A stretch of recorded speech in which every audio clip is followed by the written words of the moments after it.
நல்ல தேவனே, உமக்கு நன்றிப்பா. அந்த நாளுக்காக ஸ்தோத்திரங்களை தாழ்த்துகிறோம். கர்த்தர் நல்லவர், உம்முடைய கிருபை என்றும் உள்ளதுப்பா. உம்முடைய கிருபை என்றும் உள்ளது. நீர் எங்களை ஆசீர்வதிக்க வேண்டும் என்று கெஞ்சுகிறோம். உண்மையே நம்பி இருக்கோம்ப்பா. எல்லாமே நீங்கள் எங்களை பார்த்துக்கிடுவீங்க, என்னுடைய குடும்பங்களை நீங்கள் பார்த்துக்கிடுவீங்க, எங்களை ஆசீர்வதிப்பீங்க, எங்களை வழி நடத்துவீங்க. நீங்கள் கட்டாயம் எங்களுக்கு துணையாக இருப்பீங்க. எந்த மனுஷன் கையிலையும் எங்களை ஒப்பு கொடுக்கவே மாட்டீங்க அப்படின்னு எங்களுக்கு தெரியும்ப்பா. நாங்கள் உண்மை அப்படி நம்பி இருக்கோம்ப்பா. எங்களுக்கு எல்லாவற்றுக்கும் நீர் எல்லாமாக இருக்கின்ற ஆண்டவர் என்று உண்மை நாங்கள் நம்பி இருக்கின்றோம் தகப்பனே. நீங்களே எங்களுக்கு போதுமானவர், பொறுப்பெடுங்கப்பா. தாழ்த்தி அர்ப்பணிக்கிறோம். எங்களோடு பேசுங்க ஆண்டவரே. உங்களுக்கு நன்றிப்பா. அடிமையை மறைத்து நீங்கள் பேசுங்க.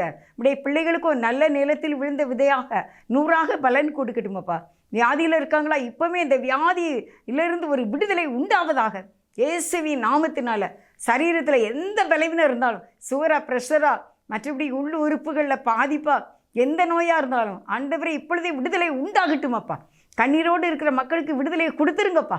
பாடுகளில் இருக்கிற மக்களுக்கு ஒரு விடுதலை கொடுங்க. எதுவுமே நிரந்தரமாக இருக்கவே கூடாது, பெர்மனண்டாகவே இருக்கக்கூடாதுப்பா. எந்த பிரச்சனையும் பெர்மனண்டாக இருக்கக்கூடாதுப்பா. அது வந்தாலும் அது போய்விட வேண்டும். நீர் குமிழி போல, நீரில் தோன்ற ஒரு குமிழி போல உடனே அது வெடித்து காணாமல் போகுவது போல ஆண்டவரை எந்த ஒரு ப்ராப்ளங்கள் உங்களுடைய பிள்ளைங்களுக்கு ஆண்டவரை அது வந்தாலும் அது காணாமல் போய்விட வேண்டும். நிரந்தரமாக நிற்கவே கூடாதுப்பா. டிராஃபிக் ஜாம் ஆகவே கூடாதுப்பா. ஆண்டவரே உங்களுக்கு நன்றிப்பா. தடைகளெல்லாம் உடைச்சி போடுறீங்கப்பா. மலையெல்லாம் ஆண்டவரே பாதையாக்குங்கப்பா.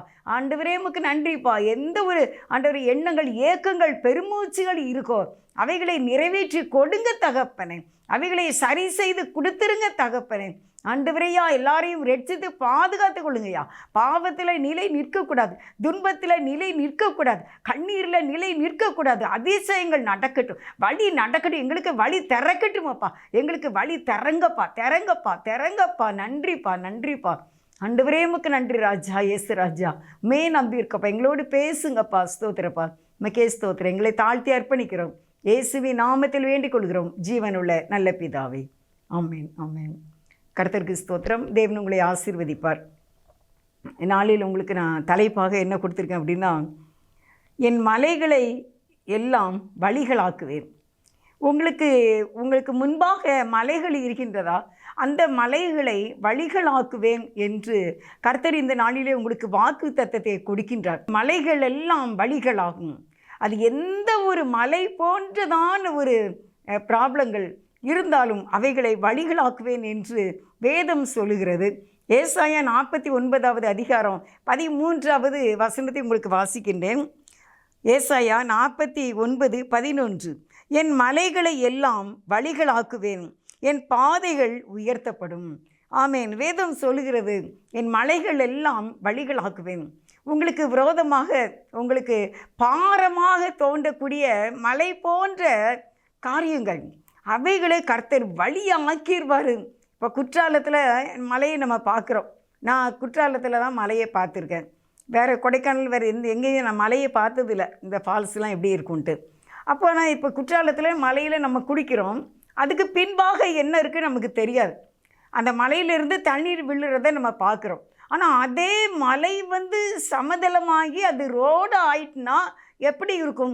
அது ஒரு ஒண்டர்ஃபுல், அது என்னது, ஒரு மிராக்கிள் தான். அதே போல் இன்றைக்கு நம்மளுடைய வாழ்க்கையில் மலை போல இருக்கின்ற காரியங்கள், அது எதுவாயினும், பிள்ளைகள் படிப்பா, இல்லை வேலை வாய்ப்புகளா, குழந்தை பாக்கியமா, சுகமான பிரசவமா, இல்லை கடன் பாரங்களா, இல்லை திருமண காரியங்களா, இல்லை பிள்ளைகளுக்குள்ளே குடும்பத்திலே சமாதானமா, என்னது தேவையோ அதை சரி செய்ய ஆண்டவர் சொல்கிறாரு. நான் உனக்கு முன்பாக இருக்கிற அந்த மலைகளை நான் வழிகளாக்குவேன், நான் அதை உனக்கு நான் பாதையாக்கிடுவேன், நீ எதுக்கு பயப்படுற அப்படிங்கிற மாதிரி தான் அந்த வசனம் சொல்லுது. ஏசாயா 49:13. வானங்களே கம்பீரித்து பாடுங்கள், பூமியே களிகூறு, பர்வதங்களே கம்பீரமாய் முழங்குங்கள். கர்த்தர் தம்முடைய ஜனத்திற்கு ஆறுதல் செய்தார், சிறுமைப்பட்டிருக்கிற தம்முடையவர்கள் மேல் இரக்கமாய் இருப்பார். அருமையானவர்களே, இந்த வேத வசனம் எப்படி சொல்லுது?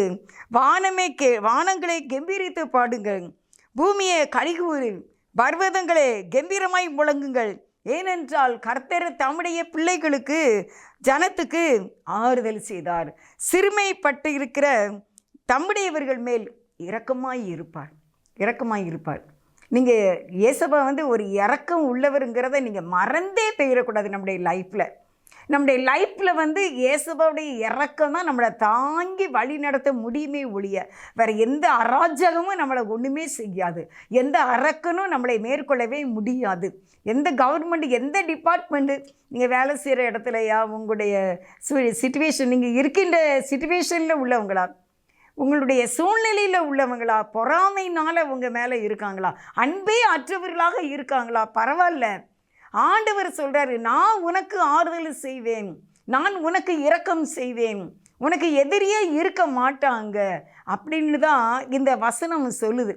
எனக்கு இந்த 13வது வசனம் வந்து நான் அந்த செய்தி எழுதிக்கிட்டு இருக்கும்போது ரொம்ப எனக்கு டச்சிங்காக இருந்துச்சு. பார்த்துக்கோங்க. அவருடைய வானங்களே நீ கெம்பீரித்து பாடு, என்ன பூமியே நீ வந்து என்ன செய்ய சந்தோஷப்படு, பர்வதானா அதுவும் என்னதான் மலை தான், மலையை நீ என்ன செய்ய கம்பீரமாய் முழங்கு. எதுக்காக நீங்களாம் இப்படி இருங்க? இயற்கையை பார்த்து கர்த்தர் முழங்கு, ஆர்ப்பரி, கம்பீரு, சந்தோஷமாக இருன்னு இயற்கையை பார்த்து சொல்கிறார். எதுக்காமா? தன்னுடைய ஜனத்துக்கு ஆறுதல் செய்கிறதுக்காண்டி, தன்னுடைய ஜனத்துக்கு இரக்கம் காட்டுறதுக்காக வானங்களே நீங்கள்லாம் என்ன செய்யுங்க? ஆர்ப்பரிங்க. ஏன்னா இயற்கை, அவர் படைத்த அந்த இயற்கை, அந்த வானங்கள், அந்த பூமி, அந்த பர்வதங்கள் எல்லாமே தேவன் தானே படைச்சாரு. அது இயற்கையெல்லாம் உண்டாகலை, அதை மட்டும் நினச்சிக்கிடாதீங்க. தேவன் தான் எல்லாம் உண்டாக்குனார். ஆதியாகமம் 1வது அதிகாரத்தை உட்கார்ந்து 1, 2 இதையும் நீங்கள் நிதானமாக படிச்சிங்கன்னா எப்படி கர்த்தர் ஒவ்வொரு நாளும் தன்னுடைய வாயின் வார்த்தையினால் சொல்லுகிறார். அப்படி சொன்னார், அதை அவர் வார்த்தையை சொன்னார், அது அப்படியே ஆயிற்று. ஆண்டவர் இது புல் பூண்டுகள் முளைக்க கடவுது என்றார், அது அப்படியே ஆயிற்று. வெளிச்சம் உண்டாக கடவுது என்றார், அது அப்படியே ஆயிற்று. பெரிய சுடர்களை உண்டாக்கினார். எல்லாமே அவருடைய வார்த்தை தான். அவர் சொன்னார், அது அப்படி ஆயிற்று. மனிதனை மட்டும்தான் அவர் கையினால் எடுத்து, களிமண்ணை எடுத்து, தன்னை போல ஒரு ஜாடையில் ஒரு மனிதனை உருவாக்கி தன்னுடைய ஆவியை ஊதி அவனை ஜீவாத்மாவாக ஆக்கினார். மனிதனை மட்டும் கையினால் உருவாக்குனதுனால தான் நமக்கு ஆத்மா இருக்கின்றது. அவருடைய ஆவியை நமக்குள்ளே ஊதினதுனால நம்ம ஜீவாத்மாவாக, நமக்குள்ளே நம்முடைய ஆத்மா உயிர் கொண்டதாக இருக்கின்றது.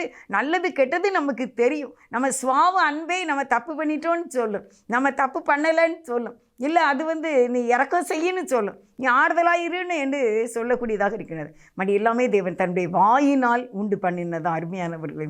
அப்போ இப்போ ஆண்டவர் வந்து தன்னுடைய ஜனத்துக்கு ஆறுதல் செய்ய போகிறார். தன்னுடைய ஜனத்தின் மேல் இரக்கமாக இருக்க போகிறார். அதனால் வானங்களை நீங்கள்லாம் கம்பீரித்து பாடுங்க, பூமியை நீ என்ன செய்து களிகூறு, இயற்கை பார்த்து கட்டளை இடுகின்றார். அருமையானவர்களே, தம்முடைய ஜனத்துக்கு ஆறுதல் செய்வதற்காக, தம்முடைய ஜனத்துக்கு இரக்கமாக இருப்பதற்காக இன்றைக்கி நம்ம ஆண்டவர்கிட்ட கேட்போம், ஆண்டவர் எனக்கு இறங்குங்கப்பா, எனக்கு இறங்கிருங்கப்பா, எனக்கு முடியலப்பா, என்னால் முடியலப்பா, நான் ரொம்ப தள்ளாடிக்கிட்டு இருக்கேன்ப்பா, நீங்கள் வந்து கண்டிப்பாக எனக்கு ஹெல்ப் பண்ணுங்கப்பா அப்படின்னு நம்ம ஒரு சின்ன ஜெபம் செய்வோம்.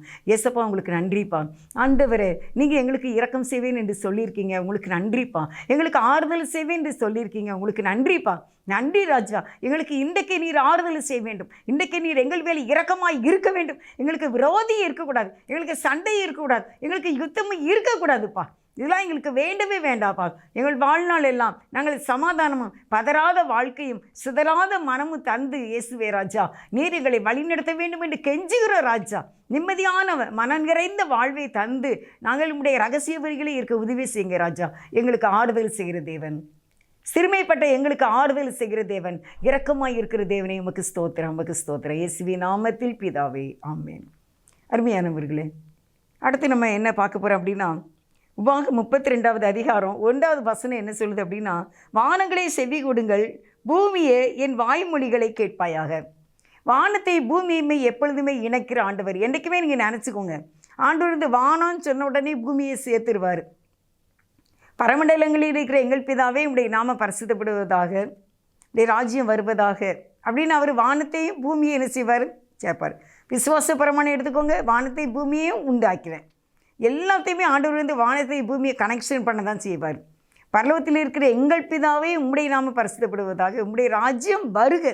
அப்போ பூமியையும் பரலோகத்தையும் ஒன்று சேர்க்கிறதான் ஆண்டவருடைய நோக்கம். அவர் பிரிக்கிற தேவன் கிடையாது, அவர் கலகத்துக்கு தேவன் கிடையாது, அவர் சமாதானத்துக்கு தேவன். பார்த்துக்கோங்க. அப்போ இதில் சொல்கிறார், வானங்களே நீ கேளு, பூமியை நான் சொல்கிறத கேளு அப்படின்னு சொல்கிறார். ஏன்னா தன்னுடைய ஜனத்துக்கு ஆறுதல் செய்கிறது அவர் அவிதமாக சொல்கிறதை நம்ம பார்க்கின்றோம். நீதிமொழிகள் 15வது அதிகாரம் 19வது வசனத்தில் வந்து ஒன்று உங்களுக்கு சொல்கிறேன். சோம்பேறியின் வழி முள்வேலிக்கு சமானம், நீதிமானுடைய வழியோ ராஜ்யபாதை. நான் உங்களுக்கு என்ன சொல்லிக்கிட்டு இருக்கேன் அப்படின்னா, என் மலைகளை எல்லாம் உங்களுக்கு நான் வழிகளாக்குவேன், நான் பாதை ஆக்குவேன். எனக்கு முன்னால் எத்தனை மலை இருக்கும், பிள்ளைகளால் இருக்கலாம், குடும்பத்தில் உள்ளவங்களால் இருக்கலாம், அடுத்த வீடாக இருக்கலாம், ஏற்ற வீடாக இருக்கலாம், யாராக இருந்தாலும் அதை நான் உனக்கு பாதையாக ஆக்குவேன், பாதையாக்குவேன் அப்படின்னு தான் இந்த இடத்துல வேதம் சொல்லுது. அதுக்கு தான் சொல்கிறாரு, நீதிமானுடைய பாதை ராஜ்ய பாதை. ராஜா வருகின்றார் அப்படின்னா யாருமே எதுக்கு என்ன செய்ய மாட்டாங்க, வரமாட்டாங்க. ஒரு கலெக்டர் வராருனாலே யாரும் வரமாட்டாங்கல்ல, எதுக்க ஏன்னா இன்றைக்கி முதலமைச்சர் வராரு அப்படின்னு சொல்கிறாங்க. ஒரு எம்பி எம்எல்ஏக்களே வந்தாலே உடனே என்ன செய்கிறாங்க, அப்படி எல்லாரையும் ஒதுக்கி விட்டுருவாங்க. அவங்க வந்து ரெட் லைட்டு சுற்றிக்கிட்டு இருக்கோம் அவங்க, அதனால் அவங்க பெரிய தலைவர்கள் வருகின்றார்கள், யாரும் எதுக்க வராதிங்க, வழி விட்டுருங்க அப்படின்னு சொல்லி அந்த சத்தமானது எதிரொலிக்கிறது. யாருமே எதுக்க வரமாட்டாங்க. அதே போல் ஆண்டவருடைய பிள்ளைகளாகிய நம்மை பார்த்து சொல்கிறார், உன்னுடைய பாதை ராஜ்ய பாதை, உன் மலையை நான் பாதையாக்குவேன், உன் வழியை நான் செவ்வையாக்குவேன் என்று கர்த்தருடைய வேதம் சொல்கிறது. உன்னுடைய பாதை ராஜ்ய பாதை, நீதிமானுடைய பாதை ராஜ பாதையாம். ஆண்டவர்கிட்ட கேட்டு பாருங்க, ஆண்டவரே நான் நீதிமானாப்பா, என் பாதையை ராஜ பாதையாக்குங்களேன், எதுக்கு யாருமே வரமாட்டாங்க, ஒரு இளைப்பாறுதலான ஒரு வாழ்க்கையை நான் வாழ வேண்டும், நீங்கள் தான் எனக்கு உதவி செய்யணும். நீங்கள் செவ்வையாக்கலைன்னா என் பாதையை மலையெல்லாம் நீங்கள் வழியாக்கலைன்னா எனக்கு யார் உதவி செய்வா? எனக்கு முன்பாக இருக்கிற அந்த பிரச்சனை ஒரு பெரிய, அதாவது எப்படி இப்போ மலையை எடுக்கணும்னு என்ன செய்வாங்க, புல்டோசர் கொண்டு வந்து அதை எடுப்பாங்க. இப்போ அதுக்கான பெரிய பெரிய கருவிகள் இருக்குது, அதை எப்படி உடைக்கணும், எப்படி அதில் இருந்த அதை பாதையாக்கணும் அப்படிங்கிறதுக்கெலாம் பலவிதமான கருவிகள் இப்போ வச்சுருக்காங்க. ஆனால் நம்மளுடைய ஆவிக்குரிய வாழ்க்கையில், நம்முடைய தனிப்பட்ட குடும்ப சூழ்நிலையில் கர்த்தருடைய வார்த்தையானது வந்து நம்முடைய பாதையை அது வழியாக்கும், நம்முடைய செவ்வைப்படுத்தும். நம்முடைய பாதையில் முள் இருக்கா, கல் இருக்கா, என்ன பள்ளம் இருக்கா, அது மேடு இருக்கா அப்படின்னு பார்த்து தேவன் நம்முடைய பாதையை சரிப்படுத்தக்கூடிய நல்ல ஆண்டவர், நல்ல ஆண்டவர். அப்படி இருக்க போய் தான் இன்றைக்கி கிறிஸ்தவம் வளர்ந்து கொண்டு இருக்கின்றது. இன்றைய வரைக்கும் மக்கள் ஆலயத்திலே கூடிக்கொண்டு தான் இருக்கின்றார்கள். எல்லாம் நினைப்பாங்க கிறிஸ்தவங்களை அழிக்கிறாங்க, அவங்க 2% 3%ன்னு. அப்படிலாம் இல்லை, கிடையவே கிடையாது. ஏராளமான பேர் இயேசுவின் அன்பை ருசித்து கொண்டு இருக்கின்றார்கள். கடந்த நாள் ஆலயத்தில் உட்கார்ந்துருந்தேன், ஒரு அக்கா வந்து பேசினாங்க, என்னை கூப்பிட்டாங்க, நான் கவனிக்கல, ப்ரேயர் பண்ணிக்கிட்டு இருந்தேன். ஆண்டவருடைய கிருபை நல்லபடியாக வந்து அவங்க கூப்பிட்டு அவங்க ஆண்டவரை பற்றி என்கிட்ட பேசுகிறாங்க. சும்மா தான் எல்லோரும் ஒரு கூட்டத்துக்கு போகிறாங்க, நீ வாரியான்னு கூப்பிட்டாங்க. நான் போனேன், அங்கே போய் நான் இந்த செய்தியெல்லாம் கேட்டேன், நல்லா இருந்துச்சு எனக்கு. அப்படி நான் இந்த ஆலயத்தில் எனக்கு ஞானஸ்நானம் கொடுங்க அப்படின்னேன், ஞானஸ்நானம் கொடுத்தாங்க. இப்போ எனக்கு உணவுக்கும் குறையில்லை, எனக்கு பிள்ளையும் இல்லை, எனக்கு உணவுக்கும் குறையில்லை, எனக்கு நான் புது ட்ரெஸ்ஸே அவ்வளோ வச்சுருக்கேன், நான் பணத்துக்கும் குறையில்லை, எல்லாமே நான் நல்ல சந்தோஷமாக இருக்கேன் அப்படின்னு கையை பிடிச்சிக்கிட்டு சொல்கிறாங்க. எனக்கு எவ்வளோ சந்தோஷமாக இருக்குது தெரியுமா, இந்த ஆண்டவரை கும்பிட்டதுனால நான் நல்லா இருக்கேன் பார்த்துக்கோங்க, ஒரு குறை கூட எனக்கு இல்லை. ஏசப்பா நடத்துகிறாங்க. ஆனால் எனக்கு படிக்க எழுத தெரியாது, நான் எல்லாமே ரேகை தான் வைப்பேன். ஆனால் நான் ஏசப்பா நான் கும்பிட்றேன்னா அதனால் நான் நல்லா சந்தோஷமாக இருக்கேன் அப்படின்னாங்க. அவங்க பேசிட்டு போயிட்டாங்க. ஆனால் எனக்கு ரொம்ப அப்படியே சந்தோஷமாக இருந்தது. ஆண்டவர் உயிருள்ளவராக இருக்கிறதுனால இப்படிப்பட்ட ஆத்துமாக்களை தேற்றுகின்றார். ஒரு அனாதையாக இருக்கின்றார்கள். என்ன, அவங்களுக்கு உண்ண உணவு, உடுக்க வஸ்திரம், குடியிருக்க வீடு அவங்களுக்கு வேணுமே. ஒரு பசியாக இருக்குன்னா அதுக்கு ஒரு ஆகாரம் வேணும்ல. அப்போ அவங்க மீன் வியாபாரம் விற்றுக்கிட்டு இருந்தாங்களாம், தலையில் மீன் வச்சு விற்பாங்க போல். இப்போ முடியல, வயசாகிட்டு காலெலாம் வலிக்குதுன்னு. ஆனாலும் தேவன் என்னை போஷிக்கிறார், என்னை வழி நடத்துகிறார் அப்படின்ட்டு அவங்க சொல்கிறாங்க. என் தேவன் தான், இவ்வளோ காலம் அறியாமல் இருந்துட்டேன், இப்போ நான் அவரை ஏற்றுக்கொண்டதுனால சந்தோஷமாக இருக்கேக்கா அப்படின்னு சொன்னாங்க. அருமையானவர்களே, இந்த கிறிஸ்தவம் வளர்ந்து கொண்டு இருக்கின்றது என்றால் அவர் நமக்கு முன்பாக இருக்கிற மலைகளை அவர் பாதையாக்கி கொண்டு இருக்கின்றார். அது முள்வேலியாக இருக்கலாம், அந்த முள்வேலி அவர் எடுக்கின்றார். உங்களுக்கு பாதையை அவர் டெய்லி உங்களுடைய பாதையை சீர்படுத்தி கொண்டு இருக்கின்றார். நம்முடைய தெருவில் இருக்கிற ரோடு கல்லும் மண்ணுமா பள்ளமும் மேடுமா இருக்கிற மாதிரி நம்முடைய வாழ்க்கை பயணத்தில் அநேக பள்ளங்கள் மேடுகள் வந்தாலும் தேவன் வந்து அதையெல்லாம் நமக்கு சமமாக்கி கொண்டு இருக்கின்றார், இன்னும் சமமாக்குவார். ஏனென்றால் அவர் இரக்கமுள்ளவர் என்று உங்களுக்கு நான் சொன்னேன். அவர் நம்முடைய மலைகளை எல்லாம் அவர் வழியாக்குவார், அவர் வந்து பாதையை செவ்வையாக்குவார். சங்கீதம் 65:11 உமது பாதைகள் நெய்யாய் பொழிகிறது, ஆண்டவருடைய பாதை. வேதம் சொல்லுகிறது அந்த 65:11 வருஷத்தை உம்முடைய நன்மையால் முடி சூட்டுகிறீர், உமது பாதைகள் நெய்யாய் பொழிகிறது. அப்போ ஆண்டவர் நம்முடைய பாதையில் நெய்யாய் பொழியும்படி செய்கிறார். நெய்யினா என்ன, ஒரு பெரிய ஆசீர்வாதம். அதை சும்மாலாம் உருவாக்க முடியாது. அதை அந்த பாலை தயிராக்கி அந்த தயிர்லேருந்து அதிலேருந்து வெண்ணெய் எடுத்து அதுக்கு ஊற்றி வச்சு அதை அடுப்பில் வச்சு எவ்வளோ கஷ்டப்பட்டு எடுத்து அந்த நெய்யை என்ன செய்வாங்க, உருவாக்கி அதை ஒரு வாசமான எத்தனை ஆண்டுகள் மாதங்கள் ஆனாலும் கெட்டு போகாத ஒன்று அந்த நெய். அது மிக சுவை கொடுக்கக்கூடியதாக, சக்தியை கொடுக்கக்கூடியதாக, ஆரோக்கியத்தை கொடுக்கக்கூடியதாக இருக்கின்றது. அதே போல் ஆண்டவர் சொல்கிறாரு, உங்களுடைய பாதை, அவருடைய பாதை நெய்யாகி பொழிகிறது. அவர் நமக்கு முன்னால் செல்கின்றார். இன்னொரு வசனம் பாருங்கள், ஏசாயா 42:16 வசனம் வாசிக்கிறேன். ஏசாயா 42:16 குருடரை அவர்கள் அறியாத வழியிலே நடத்தி அவர்களுக்கு தெரியாத பாதைகளில் அவர்களை அழைத்து கொண்டு வந்து அவர்களுக்கு முன்பாக இருளை வெளிச்சமும் கோணலை செவ்வையும் ஆக்குவேன். இந்த காரியங்களை நான் அவர்களுக்கு செய்து அவர்களை கைவிடாதிருப்பேன். குருடரை ஒன்றுமே தெரியல, வாழ்க்கையில் எதை எப்படி செய்யணுமோ தெரிய மாட்டேங்குது, எங்களுக்கு சொல்லி தர்றதுக்கு யாருமே இல்லை, யார் எங்களுக்கு செய்வா அப்படின்னு சொல்லி யோசித்து கொண்டு இருக்கிற சிச்சுவேஷனில் நீங்கள் இருக்கீங்களா? அதுக்கு தான் ஆண்டவர் சொல்கிறார், நான் அவர்களை நடத்துவேன், நான் அவர்களை கைவிடாதிருப்பேன் என்று அந்த வசனம் சொல்லுகின்றது. அறியாத வழியிலே நடத்துவாராம். நமக்கு தெரிஞ்ச பாதையிலே இப்போ நம்ம வந்துட்டு இருக்கோம். இந்த பாதையில் நம்ம இதுக்கு முன்னால் இருந்தோமா? நம்முடைய வாழ்க்கையில் இதுக்கு முன்னால் நீங்கள் இப்படி இருந்தீங்களா? இப்போ நம்ம வேறு ஒரு பாதையில் தானே இருக்கோம். நீங்கள் சின்ன பிள்ளையாக இருக்கும்போது இருந்த பாதையா அந்த வாழ்க்கையா இது? இல்லை நீங்கள் வாலிபனாக இருக்கும்போது, நீங்கள் படித்து கொண்டு இருக்கும்போது, இல்லை நீங்கள் வேலைக்கு போகும்போது இருந்த வாழ்க்கையா இப்போ? இல்லை நீங்கள் திருமணம் முடிந்த போது இருந்த வாழ்க்கையா இப்போ இருக்குது? இல்லை உங்கள் குழந்தைகள் பிறந்த போது இருந்த வாழ்க்கை இப்போ இருக்கா? இல்லை இப்போ நம்ம பிள்ளைகளுக்கு திருமணம் ஆகிவிட்டது, அப்போ இந்த வாழ்க்கை இப்போ வயதாகி விட்டீர்கள், அப்போ அந்த வாழ்க்கையெல்லாம் இப்போ இருக்கா? இல்லை அப்போ ஆண்டவர் ஒவ்வொரு நாளும் ஒவ்வொரு பாதையிலே நம்மை நடத்துகின்றார். நமக்கு அறியாத, நமக்கு தெரியாத பாதையில் நம்ம தினமும் வாழ்கின்றோம், தினமும் அநேகரை சந்திக்கின்றோம், தினமும் அநேகரை பார்க்கின்றோம், அநேகரிடம் பேசுகின்றோம். எப்போ என்னவோ ஒரு சோதனை வந்துடுது, ஒரு சண்டை வந்துடுது, ஒரு யுத்தம் வந்துடுது, ஒரு மனக்கசப்பு வந்துடுது, ஒரு அதிகமான தேவை வந்துடுது, என்ன ஒரு காரியத்தை முடிவெடுக்கக்கூடிய சிச்சுவேஷனில் நம்ம இருக்கோம். நம்ம பிள்ளைகளுக்கு நல்ல வேலை கிடைக்கணுங்கிற ஒரு ஆதங்கத்தில் நம்ம இருக்கோம். ஏதோ ஒரு புதிய புதிய புதிய பாதை ஒவ்வொரு நாளும் நம்முடைய வாழ்க்கையில் சந்திக்கின்றோம். அருமையானவர்களே, நீங்கள் அம்மா வீட்டில் வாலிப பெண்ணாக இருக்கும்போது இருந்த வாழ்க்கை இப்போ இல்லைல்ல.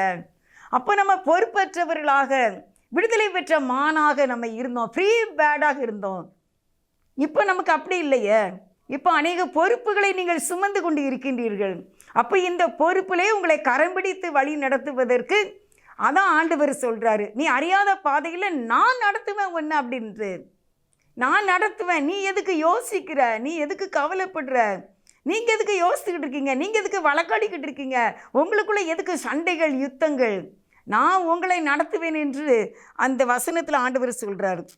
அவர்கள் அறியாத வழியிலே நடத்தி, ஏசாயா 42:16 அவர்களுக்கு தெரியாத பாதைகளில் அவர்களை அழைத்து கொண்டு வந்து அவர்களுக்கு முன்பாக இருளை வெளிச்சமும் கோணலை செவ்வையாக்குவேன். எவ்வளோ அழகாக சொல்லியிருக்கார். ஆண்டவருக்கு சித்தமானால் இந்த வசனத்தை நீங்கள் மனப்பாடமாக பண்ணி வச்சுக்கோங்க, மெமரியில் வச்சுக்கிட்டு சொல்லுங்கள், ஆண்டவரே நான் அறியாத பாதையில் என்னை நடத்துவேன் நீங்கள் சொன்னீங்களப்பா, உங்களுக்கு நன்றிப்பா. ஏன்னா எங்களுக்கு தெரியாத பாதையில் எங்களை நீங்கள் அழைத்து கொண்டு வந்து வருவேன்னு சொன்னீங்களே, உங்களுக்கு நன்றிப்பா. எங்களுக்கு முன்பாக இருக்கின்ற இருள் என்ன செய்யணும் தெரிய முடியாத இருள், அதை வெளிச்சமாக்கிடுவார். கோணலாய் இருக்குதா அந்த பாதையை கரெக்ட் பண்ணிடுவார், கரெக்டாக லீடு பண்ணிடுவார். இப்படி நான் செய்து நான் அவர்களை கைவிடாதிருப்பேன். அல்லேலூயா, அல்லேலூயா சொல்லுங்க பார்ப்போம். அல்லேலூயா, கர்த்தருக்கு ஸ்தோத்திரம். நல்ல ஆண்டவர் மலைகளை எல்லாம் வழியாக்குவார். உங்களுடைய கரடான பாதையை தேவன் செவ்வையாக்குவார். நன்றி ஆண்டவரே சொல்வோம். இன்னும் ஆர்வமாய் இன்னும் ஆர்வமாய் அவரை பற்றி கொள்வோம், இன்னும் ஆர்வமாய் அவரை அண்டிக் கொள்வோம். அவர் நம்முடைய இருளான பாதையில் வெளிச்சத்தை கொடுக்க நம்முடைய ஆண்டவர் வலிமையுள்ளவராக இருக்கின்றார். கோணலானதை அவர் செவ்வையாக்குவார், இருளை வெளிச்சமாக்குவார். ஏசாயா 45வது அதிகாரம் 2வது வசனத்தை உங்களுக்கு வாசிக்கிறேன். ஏசாயா 45:2. நான் உனக்கு முன்னே போய் கோணலானவைகளை செவ்வையாக்குவேன். அடுத்து கர்த்தருடைய வேதம் சொல்லுகிறது, நான் உனக்கு முன்னே போவேன். நான் உனக்கு முன்னால் போய் எதெல்லாம் கோணலாக இருக்கும். கோணல்னா என்ன? எங்கேயோ போய் முடியும். அப்போ நமக்கு பாதை தெரியாதுல்ல, தெரியாத எங்கேயோ போய் நம்ம நின்றுவோம்ல. அதனால் ஆண்டவர் சொல்கிறாரு, அதுவும் பாருங்கள், நான் 45:1 வாசிக்கிறேன். ஏசாயா 45:1. கர்த்தராகிய நான் அபிஷேகம் பண்ணின கோரேசுக்கு முன்பாக ஜாதிகளை கீழ்ப்படுத்தி ராஜாக்களின் இடைக்கட்டுகளை அவிழ்க்கும்படிக்கும் அவனுக்கு முன்பாக வாசல்கள் பூட்டப்படாது இருக்க கதவுகளை திறந்து வைக்கும்படிக்கும் அவனை பார்த்து அவன் வலது கையை பிடித்து கொண்டு அவனுக்கு சொல்லுகிறதாவது 2, நான் உனக்கு முன்னே போய் கோணலானவைகளை செவ்வையாக்குவேன். அல்லேலூயா, அல்லேலூயா. எவ்வளோ நல்ல ஆண்டவர் பார்த்தீங்களா? நான் உன் வலது கையை பிடித்து உனக்கு சொல்லுகிறதாவது. அவர் அவ்வளோ பெரிய தேவன் நம்முடைய கையை பிடிப்பாராமா. கொரோனா டைமில் என்ன செய்தாங்க? யார் கையை பிடிக்கக்கூடாது, தொடக்கூடாது என்ன அப்படின்னு சொல்லியிருந்தாங்க. ஆனால் தேவனுக்கு எல்லா நேரமும் நம்ம தடுமாறும் போது, நம்ம நெருக்கப்படும் போது உடனே அவர் தன்னுடைய கையை நீட்டிடுவார். நான் இருக்க மகனே உனக்கு, நான் இருக்க மகளே உனக்கு, நீ எதுக்கு பயப்படுற? உன்னுடைய கோணலான பாதையில் நான் செவ்வையாக்குவேன். சூப்பராக இருக்குல்ல? நான் உனக்கு முன்னே போய் கோணலானவைகளை செவ்வையாக்குவேன். 3வது வசனம், உன்னை பெயர் சொல்லி அழைத்திருக்கிற இஸ்ரவேலின் தேவனாகிய கர்த்தர் நானே என்று நீ அறிவாய். நீ அறியும்படிக்கும் அவர்தான் கர்த்தர். கர்த்தர்னா என்ன? கர்த்தர்னா சகலம் அவர் தான் அர்த்தம். அவரே தான் இந்த இயேசு, உயிரோடு எழுந்த இயேசு. மற்ற யாருமே உயிரோடு எந்திரிச்சு இன்னைக்கு பரலோகத்தில் இல்லை. அவங்க மரித்திருக்காங்க, இளைப்பாறிக்கொண்டு இருக்கின்றார்கள். இயேசுகிட்ட மட்டும்தான் நம்ம ப்ரேயர் பண்ணணும். இயேசு மட்டும்தான் உயிரோடு எழுந்து மீண்டுமாக வந்து நம்மை கூட்டிகிட்டு போவார். பைபிள் தான் நமக்கு சத்தியம். இதை அறிவீர்கள், இது உங்களை விடுதலையாக்கும். இந்த வசனத்தை நீங்கள் விசுவாசிக்கும் போது உங்களுக்கு விடுதலை உண்டாயிரும். நீங்கள் இந்த வசனத்தை கேட்டுக்கொண்டு இருக்கும்போதே உங்களுக்கு விடுதலை உண்டாகும். ஏனென்றால் அவர்தான் ஜீவனுள்ள தேவனாக இருக்கின்றார். மரித்தேன் ஆனாலும் இதோ சதா காலங்களிலும் உயிரோடு இருக்கிறேன் என்று சொன்னது இயேசு மட்டும்தான்.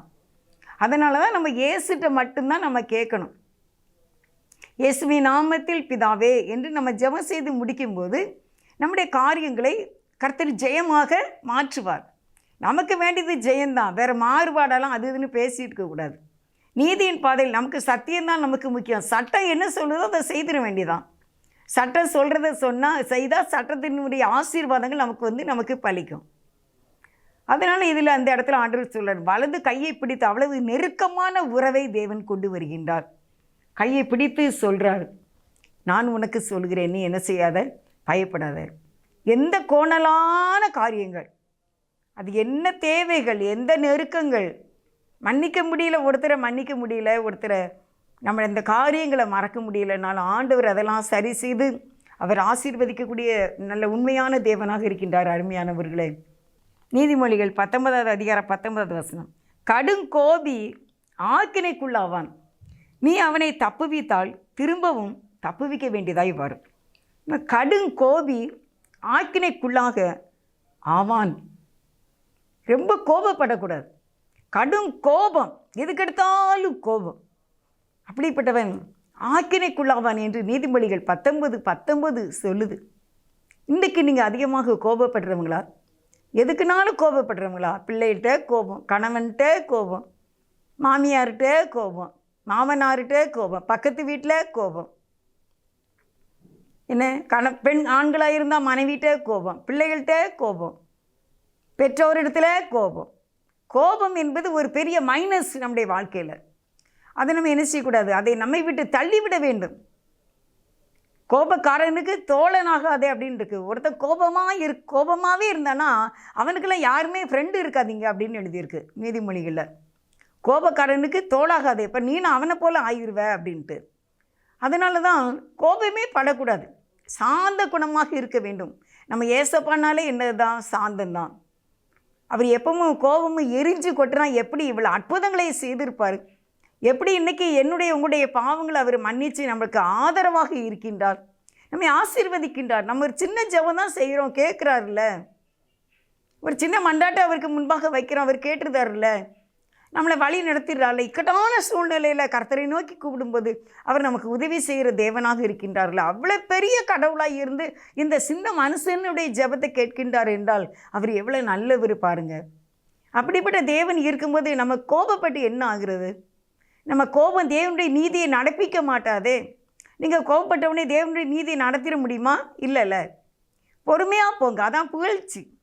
அன்பாக இருங்க, அதான் புகழ்ச்சி. சாந்தமாக இருங்க. சாந்த குணமுள்ளவர்கள் தான் பூமியை சுதந்திரிப்பார்கள். சாந்த குணமுள்ளவர்கள், சமாதானம் செய்கிறவர்கள்லாம் பாக்கியவான்கள்.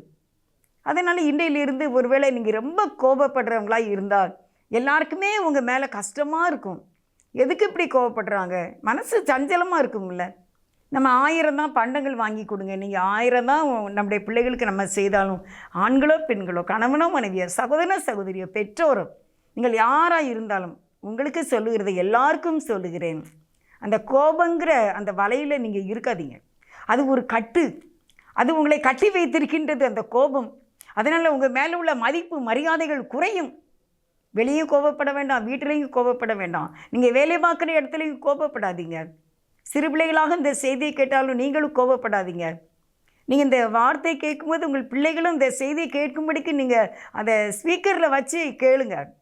அப்படின்னா தான் அவங்களும் கோபப்பட மாட்டாங்க. சாந்தமுள்ள ஒரு வீடாக, ஒரு பூங்காவனம் போல் உங்கள் வீடு இருக்கும்படிக்கு ஆண்டவர் உதவி செய்வார். அருமையானவர்களே, நம்முடைய பாதை ராஜபாதை, நீதிமானுடைய பாதை ராஜபாதை. இந்த செய்தியினுடைய தலைப்பு, என் மலைகளை எல்லாம் வழிகளாக்குவேன். இன்றைக்கி உங்களுக்கு முன்பாக மலை போல இருக்கின்ற எந்த காரியமானாலும், அது வேலை வாய்ப்பாக இருக்கட்டும், அது எதுவாயினும் தேவன் இன்றைக்கு அங்கே ஒரு வழியை உண்டு பண்ணுவார். ஒரு வாசல் அடைத்தால் 7 வாசல் உங்களுக்கு திறக்கும். திறந்த வாசலை நமக்கு முன்பாக வைக்கின்ற ஆண்டவர் உங்களை பார்த்து கொண்டே இருக்கின்றார். கண்டிப்பாக உங்களுடைய கடன் பாரங்கள் தீரும், உங்களுடைய தேவைகள் சந்திக்கப்படும். சுகமான பிரசவத்தை கர்த்தர்கிட்ட கட்டளையிடுவார். குழந்தை பாக்கியத்தை கொடுப்பார். தேவைகளை சந்திப்பார். நல்ல சுகம்பல தீர்க்க ஆயுசை கொடுப்பார்.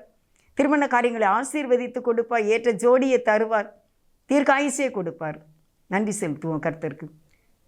பாலைவனமாயிருந்த எங்களை சோலைவனமாய் மாற்றி நீரையா, பாலைவனமாயிருந்த எங்களை சோலைவனமாய் மாற்றி நீரையா, கண்ணீரிலே மூழ்கியிருந்தோமே எங்களை களிப்பாக மாற்றி நீரையா, கண்ணீரிலே மூழ்கியிருந்தோமே எங்களை களிப்பாக மாற்றி நீரையா, எங்களை களிப்பாக மாற்றி நீரையா, பாலைவனமாயிருந்த எங்களை சோலைவனமாய் மாற்றி நீரையா, வறண்ட நிலத்தை போலிருந்தோமே எங்களை வயல்வெளியாய் மாற்றி நீரையா, வறண்ட நிலத்தை போலிருந்தோமே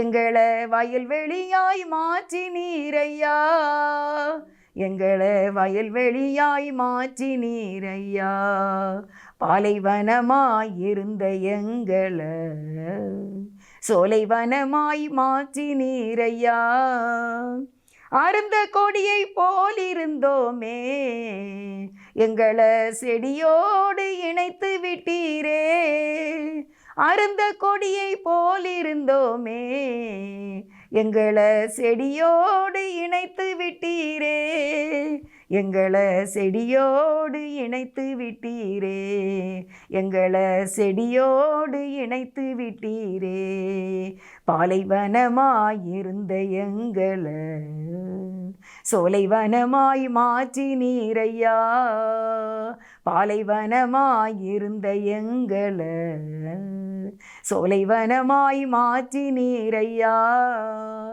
ஐயா உம்மை துதிக்கிறோம், ஸ்தோத்திரிக்கிறோம். மலைகளை எல்லாம் வழியாக்குகிறவர், பாதையாக்குகிறவர். உங்களுக்கு நன்றிப்பா. உடைய வாழ்க்கையில் இருக்கின்ற எல்லா கரடு முரடுகள், பள்ளங்கள், மேடுகள் எல்லாவற்றையும் சமமாக்கி சரி செய்து எங்களை வழி நடத்தி எங்களை ஆசீர்வதித்து எங்களுக்கு தெரியாத அறியாத பாதையில் எங்களை சூப்பராக நடத்த போகிற எங்கள் தேவாதி தேவனுக்கு கொடான கொடி ஸ்தோத்திரம். நன்றிப்பா. விசுவாசத்தோடு இந்த ஜெபத்தை ஏறெடுக்கின்றோம். எல்லாருடைய பிறந்த நாட்கள், திருமண நாட்களை ஆசீர்வதித்து தீர்க்க ஆயுசை கொடுங்க. இயேசுவின் நாமத்தில் மிகுந்த மனத்தாழ்மையோடு வேண்டிக் கொள்கின்றேன் ஜீவனுள்ள நல்ல பிதாவே. ஆமென், ஆமென். God bless you.